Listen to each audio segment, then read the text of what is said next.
Madam खरंच माझ्या नवऱ्याला बाळ हवंय का? कारण सगळे एफर्ट्स तर मीच घेत असते, तो काहीच करत नाही. आणि गंमत म्हणजे मी जेव्हा मुलांशी बोलते, तेव्हा ते म्हणतात, "अहो मॅडम, माझी बायको फक्त फर्टिलिटी पुरताच विचार करते. पण मला तर माझ्या बाळाच्या अख्ख्या भवितव्याची पडले आणि माझ्या बाळाला बेस्ट लाईफस्टाईल देता यावं, ह्यासाठीच तर मी एवढी मेहनत घेतो." मग समस्या नेमकी येते कुठे? ती म्हणजे कम्युनिकेशन गॅप. सगळे रिपोर्ट नॉर्मल असतात, सगळ्या टेस्ट नॉर्मल असतात. पण डीप डाऊन भीती असते, की खरंच त्याला बाळ हवंय का? आम्हाला बाळाची जबाबदारी झेपेल का? आमचं जुळतंय का? सो अशा कपल्सना मी सांगते, की मोठे-मोठे एफर्ट्स घेण्याआधी छोटे-छोटे एफर्ट्स घ्यायला सुरुवात करा. जसं की आता काल कल्पेश सर जेव्हा घरी आले, तेव्हा ते यायच्या आधी मी पटकन जाऊन गेट उघडला आणि ते आल्यावर त्यांना म्हणाले, "अहो तुम्ही जवळ आलात असं ना मला इंट्युशन्स आले, म्हणूनच मी जाऊन तुमच्यासाठी गेट उघडला."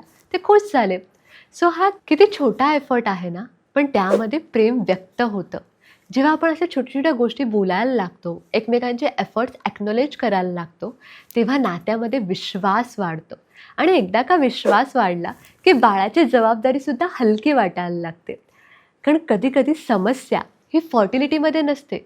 ती न बोललेल्या भावनांमध्ये, न व्यक्त केलेल्या प्रेमामध्ये असते.